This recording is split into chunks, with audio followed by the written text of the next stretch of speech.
الحمد لله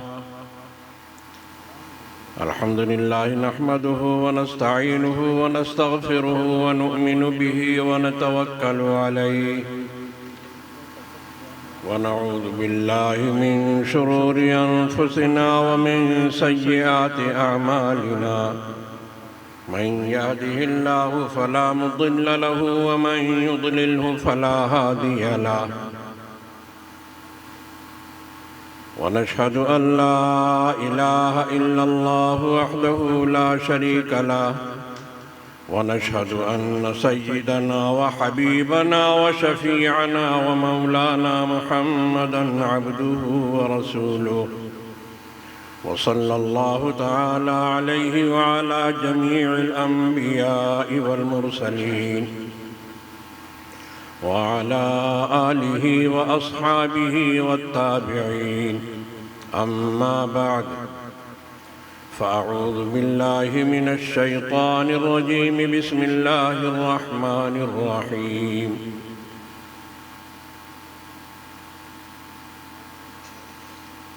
إن هذا القرآن يهدي للتي هي أقوم ويبشر المؤمنين الذين يعملون الصالحات أن لهم أجرا كبيرا صدق الله العظيم.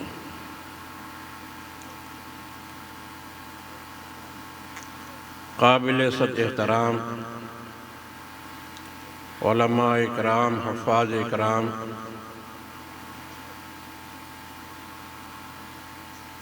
اور میرے محترم بزرگوں اور بھائیوں اور قابل احترام میری ماؤں اور بہنوں، اور اسٹیج کے اوپر تشریف فرما ہمارے دوسرے بھائی لوگ اور ہمارے ڈاکٹر شمیم صاحب جو سردیوں میں اتنی دور سے تشریف لائے اور ہمارے علاقے کو اپنے نعت کے خوشبوؤں سے معطر کرنے کے لیے تشریف فرما ہیں آپ کے سامنے۔ میرے محترم بزرگوں اور دوستوں، سب سے پہلے تو میں مبارکباد دیتا ہوں ان بچوں کو جنہوں نے قرآن کریم مکمل کیا،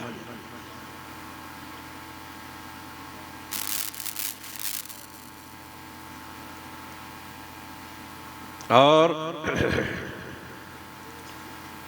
ان کے اساتذہ کو، مدرسے کے ذمہ دار کو، ان کے ماں باپ کو، گھر والوں کو، سبھی کو ہم تہہ دل سے مبارکباد دیتے ہیں۔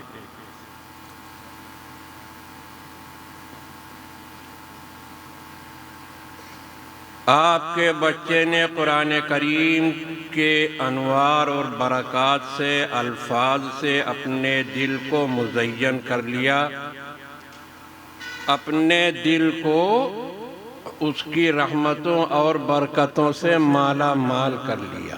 الفاظ محفوظ ہیں۔ معصوم بچہ، چھوٹا سا بچہ کیسا کلام الہی کو اپنے دل میں محفوظ کر لیتا ہے۔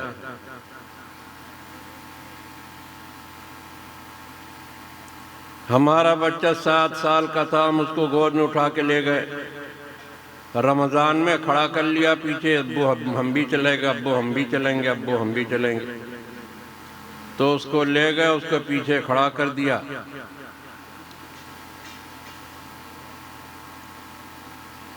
تو وہ 7-8 پارے کا حافظ تھا، ابھی اس نے کرنا شروع کیا تھا۔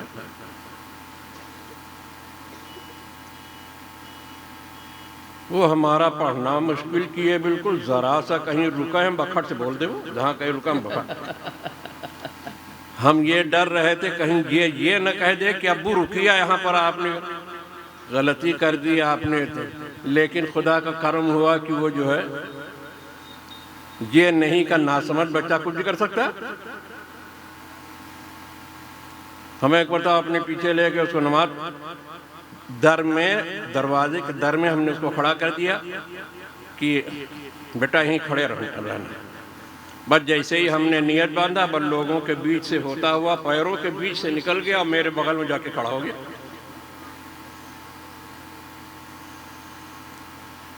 معصوم بچے قرآن کیسا اپنے دل کے اندر، کسی بھی مذہب کے اندر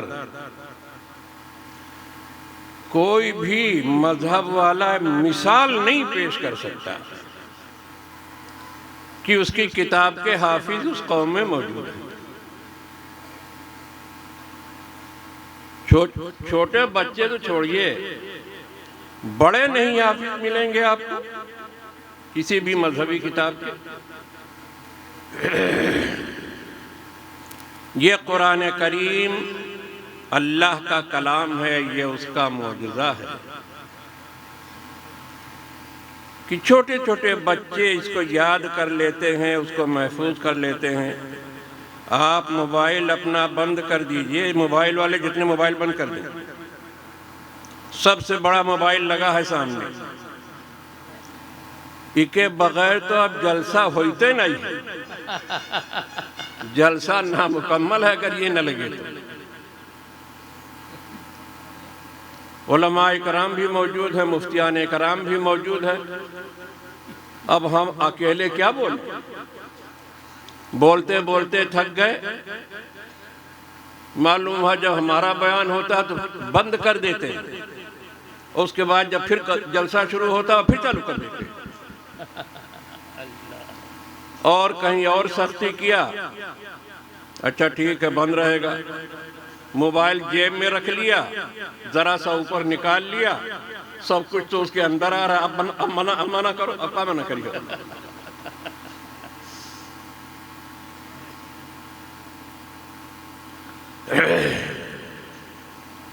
تو میرے عزیز دوستو، ایک بات ابھی بیٹھنے کے بعد ذہن میں آئی۔ اللہ نے قرآن کریم کے اندر فرمایا، لَوْ أَنزَلْنَا هَذَا الْقُرْآنَ عَلَى جَبَلٍ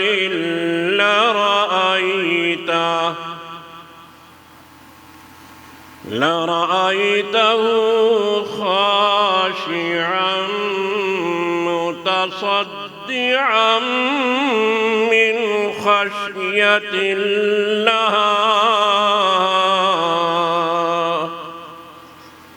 اگر ہم اس قرآن کریم کو کسی پہاڑ کے اوپر اتار دیتے، نازل کر دیتے، تو پہاڑ اللہ کے خوف سے ریزہ ریزہ ہو جاتا۔ لَوْ أَنزَلْنَا هَذَا الْقُرْآنَ عَلَى جَبَلٍ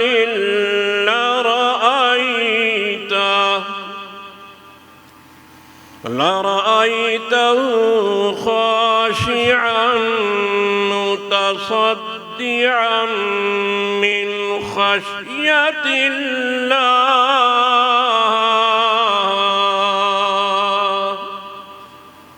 اللہ کے خوف سے ریزہ ریزہ ہو جاتا وہ پہاڑ۔ لیکن آپ دیکھ رہے ہیں ننھا سا بچہ قرآن کریم کے الفاظ اپنے سینے میں محفوظ کیا ہے، کچھ بھی ریزہ ریزہ نہیں رہے، کچھ نہیں۔ ننھا سا بچہ قرآن لیے پھر رہا ہے اپنے سینے۔ انگریزوں نے کتنی کوشش کی، جیسے آج کل دشمنان اسلام حملہ کیے ہوئے ہیں، اسلام کا کسی اور سے ڈر نہیں ہے، بالکل بے پرواہ ہیں۔ جتنے مذہب دنیا کے اندر سب کو اپنا ساتھی سمجھتے ہیں، سب ہمارے دوست ہوئے، سمجھ گئے؟ با اسلام اور مسلمانوں پر حملہ کرو، بس ان کو مٹانے کی کوشش کرو۔ اور یہ نہیں سمجھتے ہیں گیند جتنی زور سے زمین پر پٹکی جاتی اتنا ہی اوپر جاتی ہے۔ یہ سب ترقی کے ذرائع ہیں جتنے دشمنان اسلام ہیں. یہ صحیح بات. جتنے ہمارے مدارس کو، مکاتب کو، قرآن کریم کو، قرآن والوں کو مٹانے کی کوشش کر رہے ہیں، اتنا ہی اسلام ابھر رہا ہے، ابھرتا چلا جائے گا. جہاں دشمنان اسلام سب سے زیادہ، جہاں 9/11 کا واقعہ پیش آیا تھا، سب سے زیادہ اسلام وہی پھیل رہا ہے، وہی پھیل رہا ہے. تو یہ خود ہی ذریعہ بن رہے ہیں اسلام کے پھیلنے کا. دوسروں کو تجسس ہوتا ہے نا کہ بھائی کسی دوسرے مذہب کی نہیں یہ لوگ اتنی دشمنی کرتے ہیں، یہ کاہے قرآن کے پیچھے پڑے ہیں یار؟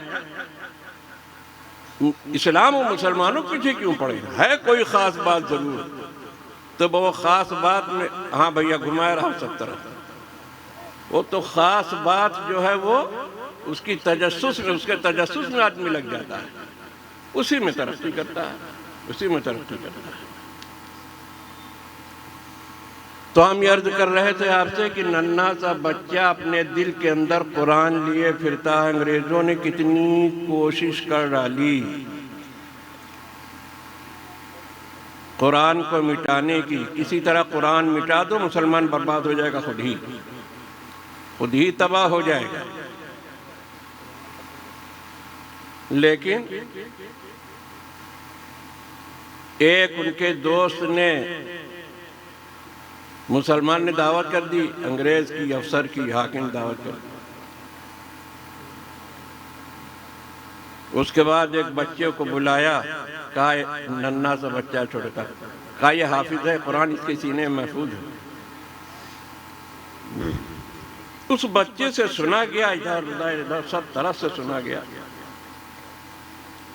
ننھا سا بچہ فر قرآن پڑھ رہا، کوئی فرق نہیں. بس اس نے اپنی ساری اسکیمیں، ساری تحریکیں، سارا پروگرام جو قرآن سمندروں میں پھینکوا رہا تھا، سمندروں میں ڈلوا رہا تھا، سب ختم کر دیا کہ ان بچوں کے سینے سے کیسے نکال کر کے ہم جو ہے سمندروں میں ڈلوائیں. اللہ کا کتنا بڑا فضل ہے، کتنا بڑا انعام ہے.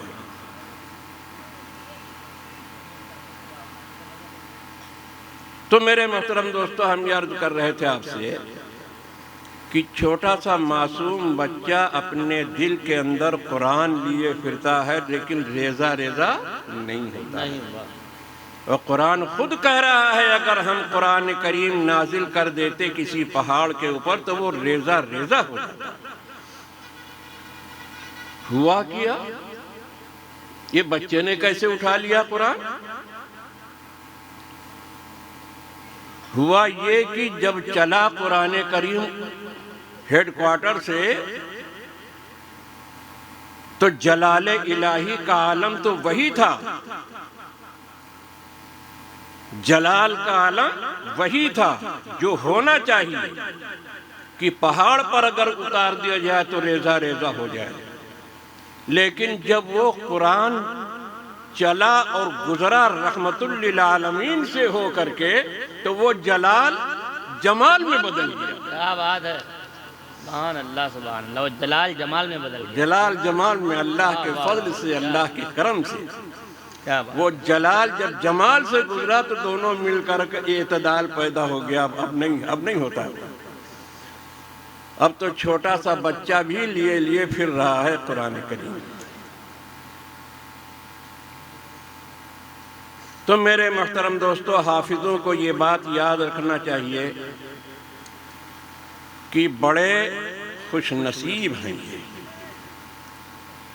بہت خوش نصیب ہیں. اِنَّا نَحْنُ نَزَّلْنَا الذِّكْرَ وَإِنَّا لَهُ لَحَافِظُونَ.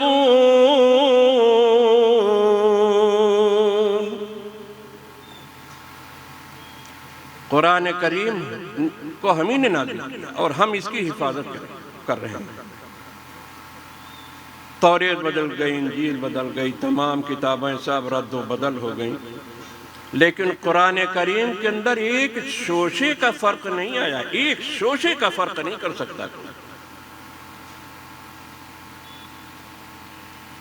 آفت ہو جائے گی اگر کوئی چاہے جتنا بڑا علامہ ہو، چاہے جتنی بڑی حکومت لیے بیٹھا ہو اسلام میں، اگر قرآن کریم کی ایک آیت کے اندر فرق کر دیا اس نے تو اس کو چین سے مسلمان بیٹھنے نہیں دیں گے۔ یہ حافظ اللہ کے خصوصی دستہ ہیں یہ۔ ثم أورثنا الكتاب الذين اصطفينا من عبادنا،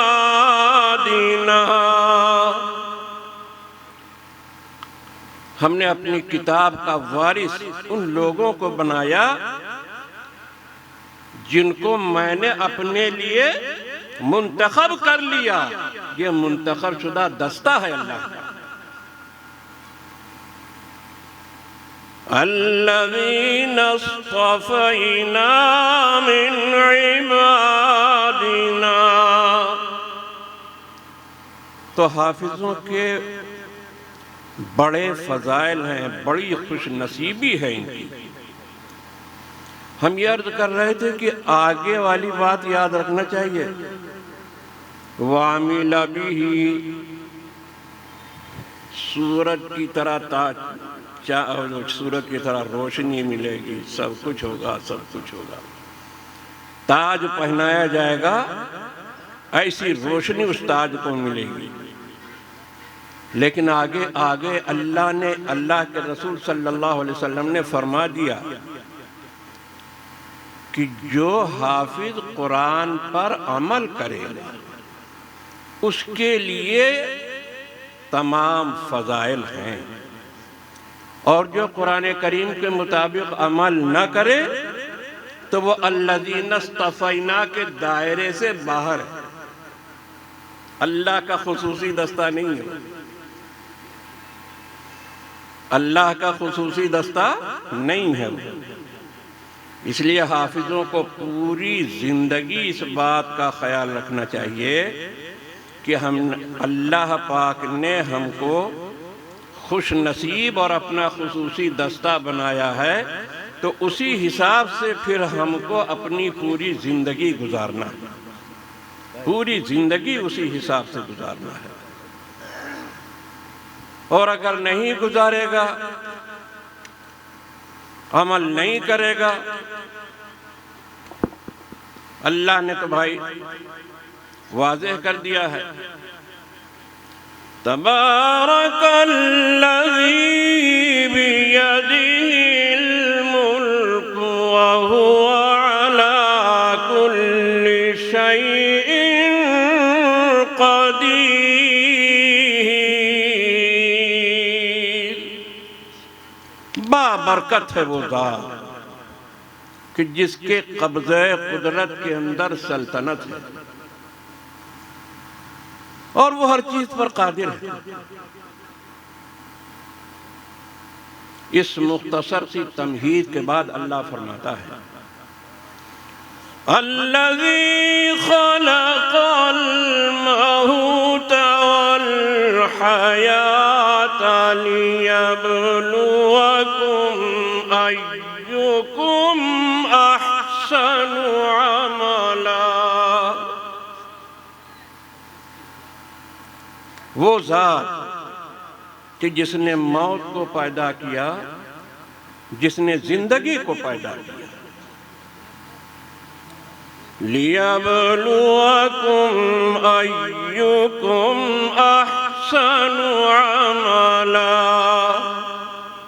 تاکہ تم کو آزمائے کہ تم میں عمل کے اعتبار سے کون آگے ہے۔ اس لیے موت اور حیات کو پیدا کیا، ماں کے پیٹ میں تھا، سر سے پیر تک ساری ذمہ داری اللہ کی، ایک ایک بال، ایک ایک پروا، ایک ایک انگلی، سب ایک ایک رویاں کی ذمہ داری اللہ کی، سب اللہ بنا رہا تھا، اللہ پرورش کر رہا تھا۔ ایک ایک قطرہ دودھ کی، ایک ایک پانی اور کھانا، وہاں پڑے پڑے بسترے کے اوپر کھات رہا ہے سب کچھ، نہ کچھ کرنا، نہ دھرنا، نہ دکانداری، نہ کھیتی، نہ باڑی، نہ ملازمت، کچھ نہیں، ساری ذمہ داری اللہ کی۔ اس کے بعد پھر ماں کے پیٹ سے باہر آیا، ماں کے پیٹ سے باہر آیا، پھر دنیا سے نکل کر کے ادھر چلا گیا، اس پار نکل گیا۔ ماں کے پیٹ میں ساری ذمہ داری اللہ نے لے رکھی تھی، اور اس دنیا سے نکلنے کے بعد پھر جہاں زندگی گزرے گی وہاں بھی ساری ذمہ داری اللہ کی، سب کچھ اللہ دے گا۔ وَلَكُمْ فِيهَا مَا تَشْتَهِي أَنفُسُكُمْ وَلَكُمْ فِيهَا۔ جنت کے اندر اللہ نے آخری تعریف کی۔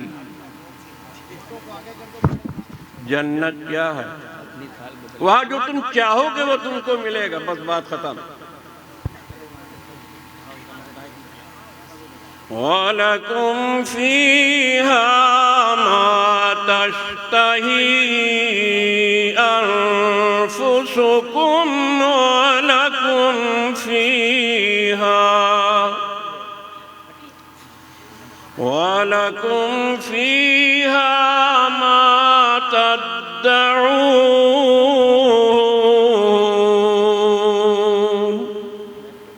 جس کی خواہش ہوگی، جو تم چاہو گے، جنت میں سب ملے گا۔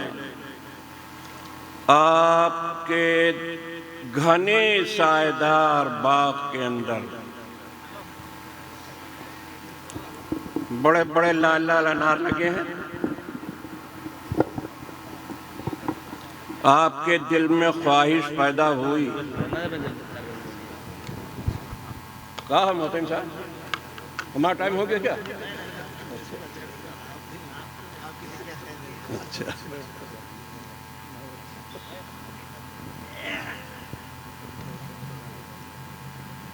بڑے بڑے لال لال انار لگے، اتنے بڑے اتنے بڑے۔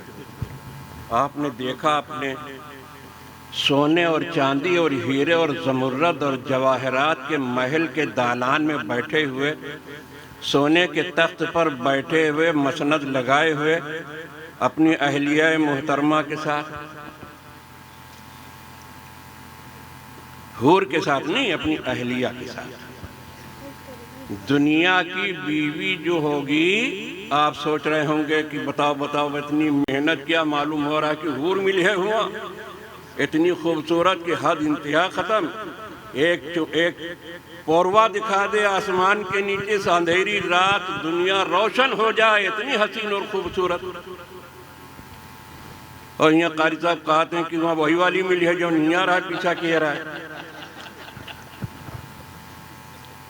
اپنی مسجد میں ہم بیٹھے ہوئے ذکر کر رہے تھے اسے ہی جنت کا، کچھ لوگوں کے ایک صاحب کے سامنے، تو ہم نے کہا کہ نیک بیوی اپنے شوہر کے ساتھ جنت میں رہے گی۔ تو وہ کہا تھا قاری صاحب کا وہ پیچھا نہ چھٹی ہے۔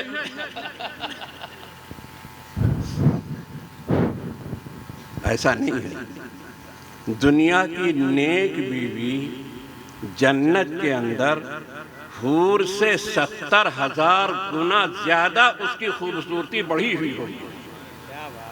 ہاں، یہ یاد رکھیے، 70,000 گنا زیادہ حور سے خوبصورت ہوگی دنیا والی بیوی۔ اس لیے دونوں آدمی مل کے اپنا ٹھیک ٹھاک قرآن کے مطابق زندگی گزارا کرو۔ کسی کی طرف سے بے فکری، نہ بیوی کو شوہر کی طرف سے، نہ شوہر کو بیوی کی طرف سے نہیں ہونا چاہیے۔ تم نہیں تو معاملہ کہیں کدھر ہو گیا کدھر ہو گیا، تب تو پھر گڑبڑائے یہ سارا معاملہ۔ تو ہم یہ عرض کر رہے تھے کہ ماں کے پیٹ میں ساری ذمہ داری اللہ کی،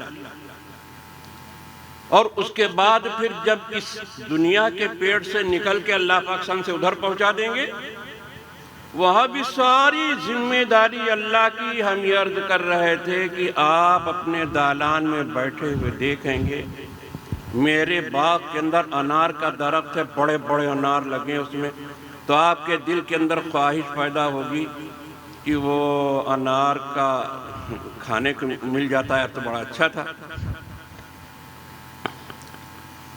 اب تخت سے اتریں،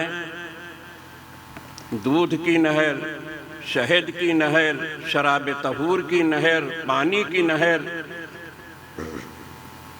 سب پار کر کے جائیں اپنے باغ کے اندر تو ویسے سب بدن چپ چپائے جائے ہے یار، کپڑا سب چپ چپائے جائے، شہد سے گزریں گے تو کپڑا سب چپ چپائے نہ جائے.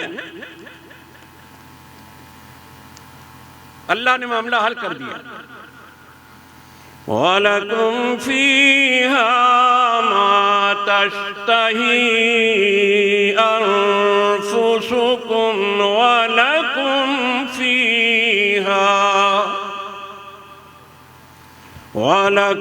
فِيهَا مَا تَدَّعُونَ.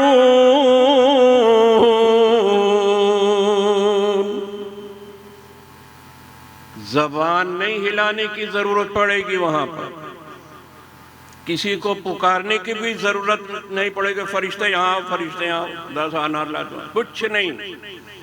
دل کے اندر خیال پیدا ہوا، انار آٹومیٹک طریقے سے وہاں سے ٹوٹے گا، سونے کی پلیٹ میں چھل کر کے لگ جائے گا اور آپ کے منہ کے سامنے لگ جائے گا، آ جائے گا. ماں کے پیٹ میں ساری ذمہ داری انہیں کی، اس پیٹ سے نکلے ادھر پہنچ گئے، اس پار پہنچ گئے، ساری ذمہ داری انہیں کی، سب ذمہ داری، کھانا پینا سب کچھ نہیں کرنے کی ضرورت. یہ درمیان کی زندگی ماں کے پیٹ سے نکلنے کے بعد اور دنیا کے پیٹ سے نکل کر کے اس پار جانے سے پہلے والی زندگی 70 سال 80 سال 90 سال، بہت تیر مار لے گئے تو 90 95 تک پہنچ گئے. اس میں اللہ نے نہیں کہا کہ جو کچھ چاہو گے ویسے ہی ہوگا، نہیں، اس میں نہیں کہا اللہ پاک تم جانو تمہارا کام جانو. وَنَفْسٍ وَمَا سَوَّاهَا فَأَلْهَمَهَا فُجُورَهَا وَتَقْوَاهَا. اللہ نے انسان کو پیدا کیا، اس کے بعد اس کو 2 راستے دکھا دیے، دیکھو یہ جنت کی طرف جا رہا ہے، جہنم کی طرف جا رہا ہے، اب تم جانو تمہارا کام جانو. اب ہم نہیں جانتے. قَدْ أَفْلَحَ مَنْ زَكَّاهَا وَقَدْ خَابَ مَنْ دَسَّاهَا. بیٹا ہم بتائے دے رہے ہیں کہ کامیاب وہی شخص ہے جس نے کامیابی والے راستے کے مطابق، قرآن کے بتائے ہوئے راستے کے مطابق زندگی گزاری، اور جو ہٹ گیا تباہ ہو گیا، برباد ہو گیا، نیست و نابود ہو گیا، کسی مصرف کا نہیں رہ گیا.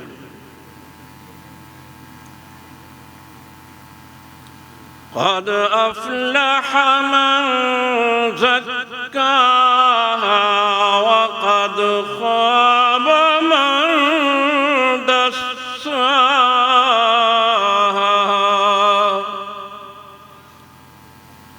تو میرے محترم دوستو، اللہ نے قرآن کریم کے اندر اسی کو فرمایا، الذی خلق الموت والحیات لیبلوکم ایکم احسن عملا. جس نے موت کو پیدا کیا اور زندگی کو پیدا کیا، زندگی کے آثار کا ختم ہو جانا، اسی کو موت کہتے ہیں. کیوں پیدا کیا؟ تاکہ تم کو آزمائے تم میں عمل کے اعتبار سے کون بہتر ہے۔ وہی درمیانی والی زندگی، ماں کے پیٹ سے نکلنے کے بعد والی زندگی کا ذکر ہے یہاں پر۔ اسی کو اللہ پاک نے واضح کر دیا، اِنَّ هَذَا الْقُرْآنَ يَهْدِي لِلَّتِي هِيَ أَقْوَمُ۔ یقیناً یہ قرآن میرے بندوں کو وہ راستہ دکھاتا ہے جو بالکل سیدھا راستہ ہے، اللہ کی رضامندی تک، اللہ کے دیدار تک، جنت تک سیدھا راستہ جاتا ہے۔ وَيُبَشِّرُ الْمُؤْمِنِينَ الَّذِينَ يَعْمَلُونَ الصَّالِحَاتِ أَنَّ لَهُمْ، اور مومنین کو خوشخبری دیتا ہے قرآن، بشارت دیتا ہے۔ کون مومنین؟ جو نیک عمل کرتے ہیں، درستگی کے ساتھ زندگی گزارتے ہیں، وہی قرآن نے جو راستہ دکھایا ہے اسی کے مطابق جو عمل کرتے ہیں۔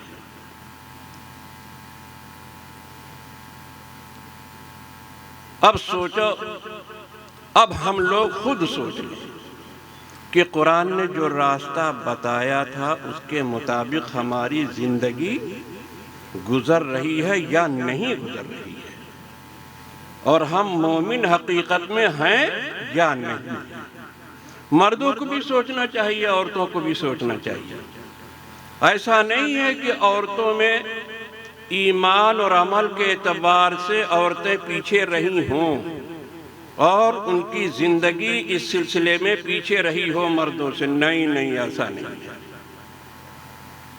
عورت چلی جا رہی ہے پانی والے جہاز کے اوپر، حادثے کا شکار ہو گیا، جہاز ٹوٹ گیا، عورت اپنے بچے کو لیے ہوئے تختے کے اوپر بہتی چلی جا رہی ہے، سمندر کی موجیں اس کو ہچکولا دے رہی ہیں۔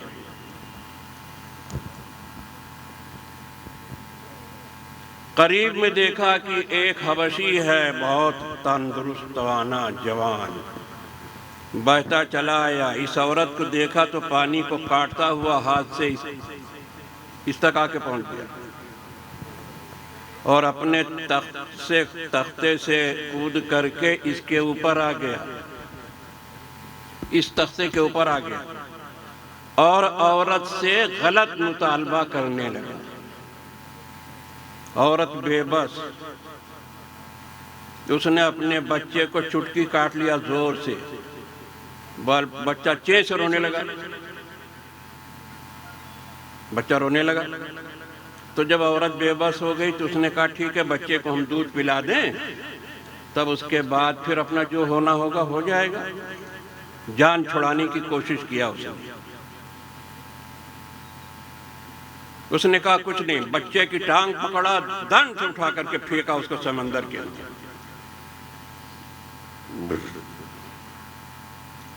وہ بچہ گھومتا ہوا، قلع بازی کھاتا ہوا سمندر میں گر گیا، چلا گیا۔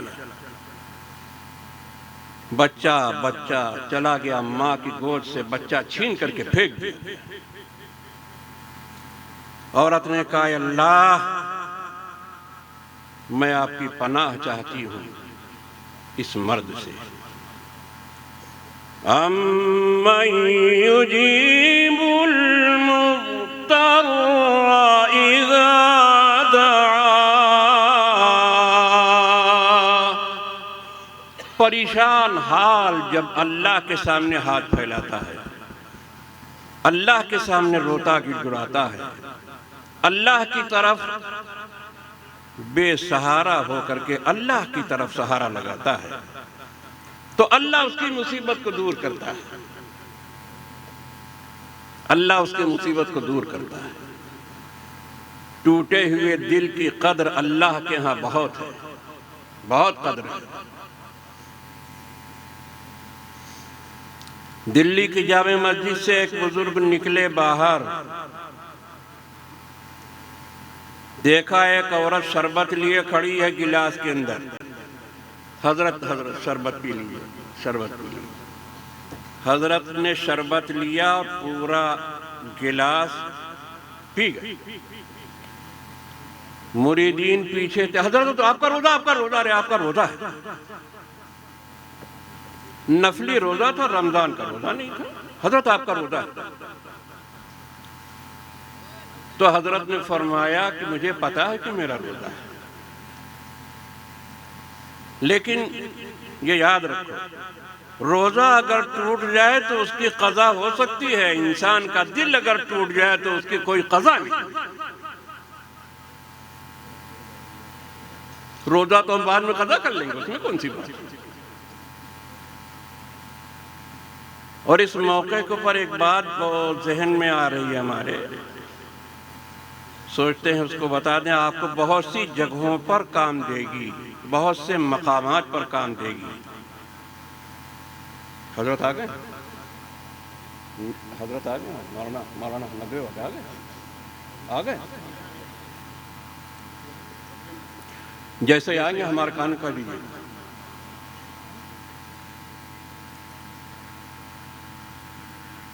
کیا کہہ رہے تھے؟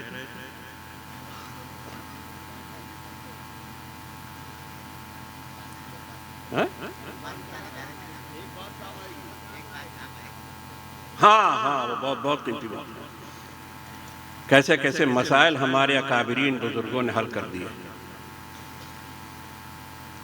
وہ بزرگ جو باہر نکل رہے تھے، ان کو یہ بات کیوں نہیں سوجھی کہ اس عورت سے کہہ دیں کہ آج میرا روزہ ہے، کل لے آنا ہم تمہارا شربت پی لیں، کل لے آنا ہم تمہارا شربت پی لیں۔ نہیں سوجھی، کیوں نہیں سوجھی؟ ایسا ہوتا ہے کبھی کبھی کہ اللہ والوں کے اوپر کسی چیز کی فضیلت خدا کی طرف سے منکشف ہوتی ہے دل کے اوپر۔ جب کسی چیز کی فضیلت منکشف ہوگی تو اس وقت بندہ بے قابو ہوتا ہے۔ سرور کائنات صلی اللہ علیہ وسلم فرما رہے ہیں، من قال لا الہ الا اللہ دخل الجنہ۔ ابو ہریرہ میری جوتی اٹھاؤ، جاؤ سب جگہ اعلان کر دیا، جس شخص نے لا الہ الا اللہ محمد الرسول اللہ پڑھ لیا وہ جنت میں داخل ہو گیا۔ جوتی علامت کے طور پر لیے اعلان کرنا، اعلان کرنا، اعلان کرنا۔ حضرت عمر رضی اللہ تعالیٰ عنہ جلالی مل گئے راستے میں، کیا ہے ابو ہریرہ، کیا اعلان کرنا؟ اللہ کے رسول صلی اللہ علیہ وسلم نے فرمایا وہ ہے، مارا گھوسا سینے کے اوپر تو چت ہو کے گر گئے۔ حضرت ابو ہریرہ روتے ہوئے پہنچ کے اللہ کے رسول کے دربار میں، رسول اللہ عمر نے مجھ کو مارا ہے، بلا بلا۔ حضرت عمر دربار میں حاضر ہو گئے، کیوں مارا؟ میں اعلان کرا رہا تھا۔ یا رسول اللہ اگر آپ یہ اعلان کر دیں گے تو کونوں نماز روزہ کریے، کوئی نماز روزہ کرے گا، کوئی عمل کرے گا؟ بل لا الہ الا اللہ پڑھو، بس جنت میں داخل ہو جاؤ۔ اب اللہ کے رسول صلی اللہ علیہ وسلم اپنی اس مرتبے سے جو استحضاری کیفیت تھی اس سے نیچے آ گیا، کہا ہاں عمر تم صحیح کہیں، چھوڑو لوگوں کو عمل کرنے۔ اللہ کے رسول صلی اللہ علیہ وآلہ وسلم کے اوپر کلمے کی فضیلت خدا کی طرف سے منکشف ہو رہی تھی تو بے قابو تھا معاملہ بے قابو تھا، تب یہ اعلان۔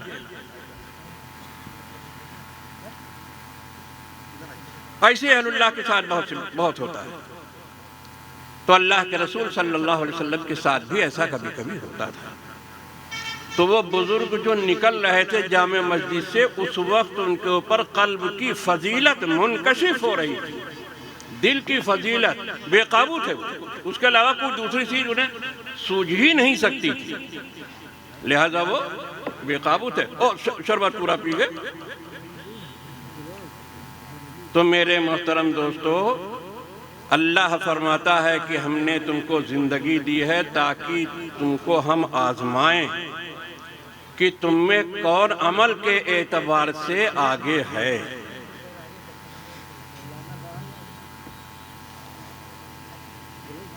کون عمل کے اعتبار سے آگے۔ اب سوچ لو آپ لوگ، ہم لوگ بھی سوچیں، آپ لوگ بھی سوچ لیجیے۔ یعنی ہم اپنے آپ کو کہتے ہیں، اور علماء کرام کو نہیں کر رہے ہیں، اللہ پاک۔ زبان کو کسی عالم دین یا علماء کے تنقید سے اللہ ہماری زبان کو اپنے حفظ اور اپنی امان میں رکھے، اور آپ کی زبان کو بھی رکھے۔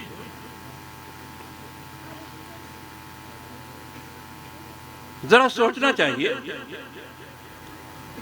بہت سے اعمال عمومی طور پر ایسے ہیں کہ جن میں ہم خطا کر جاتے ہیں، ایکم احسن عملا کے اندر نہیں آتے۔ ماں باپ کا انتقال ہوا، جائیداد چھوڑ کے مرے، کھیت، دھن دولت، روپیہ پیسہ، گھر مکان سب کچھ چھوڑ کے مرے، بھائی لوگ سب اب بانٹ لین، بھائی لوگ سب بانٹ لین اور سب لیل گئے، بہنوں کا حصہ ہی نہیں لگا۔ جائیداد کے اندر بہنوں کا بھی حصہ ہے۔ یوصیکم اللہ فی اولادکم للذکر مثل حظ الانثیین۔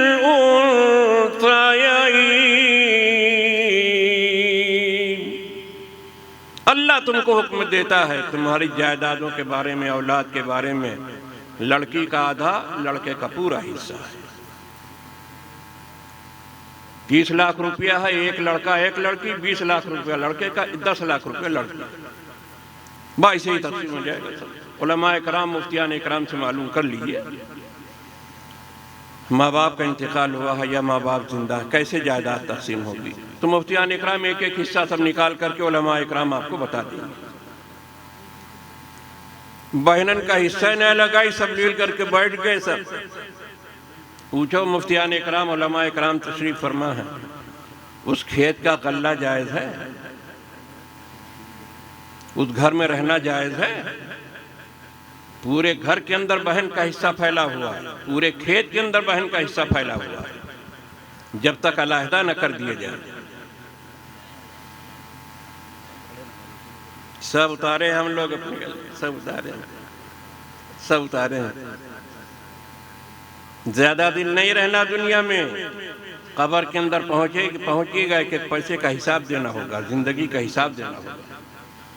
اللہ نے آزمانے کے واسطے بھیجا ہے، اللہ سب کچھ پوچھے گا، بتاؤ ہم نے تم کو جائیداد دی تھی، تمہارے ماں باپ کی جائیداد تھی، تم نے بہنوں کا حصہ کیوں نہیں لگایا؟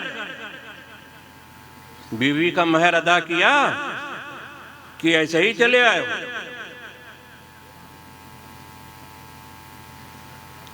اور کہا تھے پتا ہے؟ ابا بہنی کے جہیز میں دئی دین، ابا بہنی کے جہیز میں دئی دین، ایسا بہت دین ہے۔ بالکل غلط، بالکل 100% غلط۔ زندگی میں ماں باپ اپنے بیٹے کو بیٹی کو جو کچھ دے دے اس کا کوئی اعتبار نہیں، مرنے کے بعد جو جائیداد باقی بچتی ہے اس میں وراثت جاری ہوتی ہے، اس میں وراثت جاری ہوتی ہے۔ زندگی میں جس کو جتنا دے اس کو کوئی مطلب ہی نہیں۔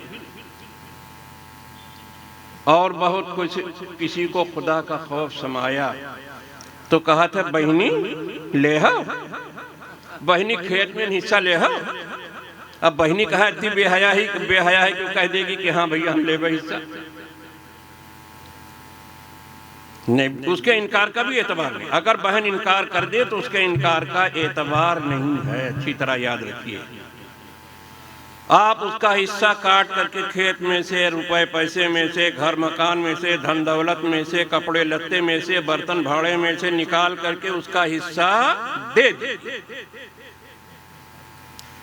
دیکھو بہنی، یہ اتنا حصہ تمہارا، 10 بیگھہ کھیت تمہارا حصہ لگا اور اتنا روپیہ تمہارا حصہ لگا. یہ جو ہے دیکھیں، مفتی صاحب ہمارے بغل میں بیٹھے ہیں، پوچھ لیں ان سے. مفتی صاحب ہمارے بغل میں بیٹھے ہیں. یہ اتنا حصہ تمہارا. اب تم جانو تمہارا کام، ہم نہیں جانتے. تم کہو گے تمہاری کھیتی کرا دیں گے، غلہ بوا دیں گے، سب کا تمہاری خدمت کر دیں گے، لیکن یہ کھیت ہے تمہارا، ہم نہیں جانتے. تم جانو تمہارا کام. اس کے بعد بہن اگر کہتی ہے کہ نہیں بھیا آپ ہی لے لیجئے، ہمیں نہیں ضرورت ہے، اب اس کے انکار کا اعتبار ہوگا. اب اس کے انکار کا اعتبار ہوگا.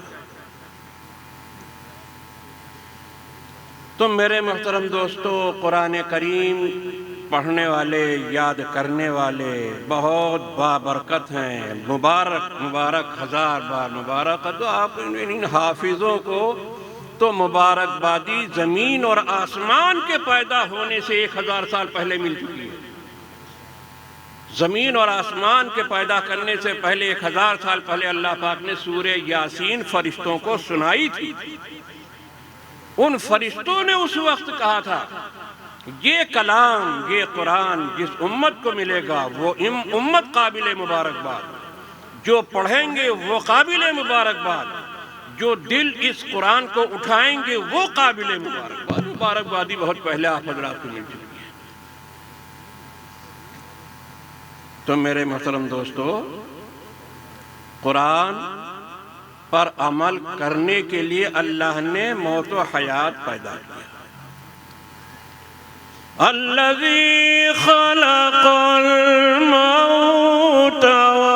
والحیات لیبلوکم ایکم احسن عملا.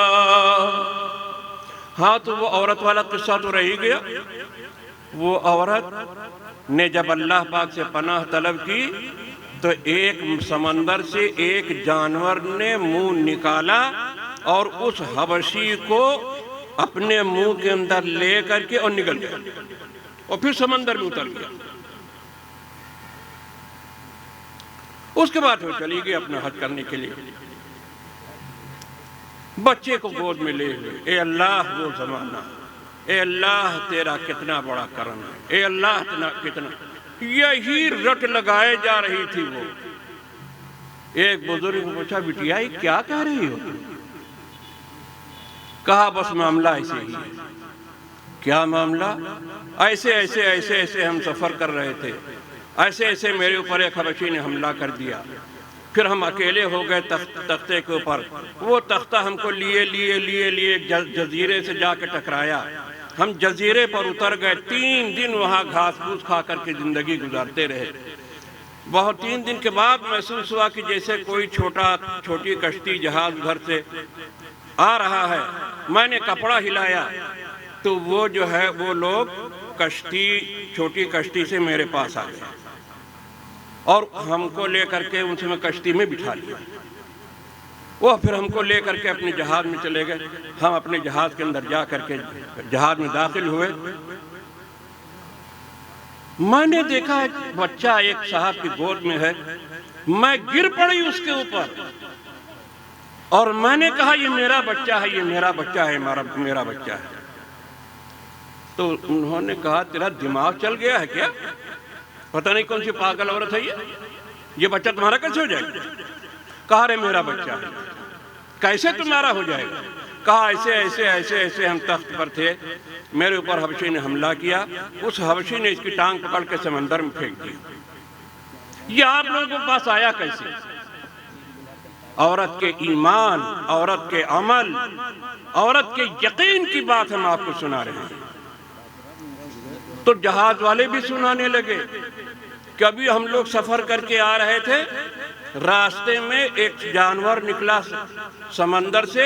اس بچے کو وہ اپنے سر پر بٹھائے ہوئے تھا جانور، اور اس نے کہا کہ اس جانور کو تم لوگ اپنے پاس لے لو ورنہ ابھی تمہارا جہاز ہم غرق کر دیں گے.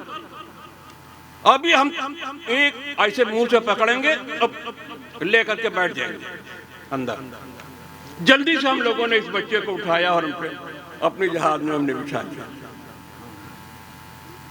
لِيَبْلُوَكُمْ أَيُّكُمْ أَحْسَنُ عَمَلًا، عمل کے اعتبار سے یہ تھے، یہ عورتوں کا یہ حال تھا۔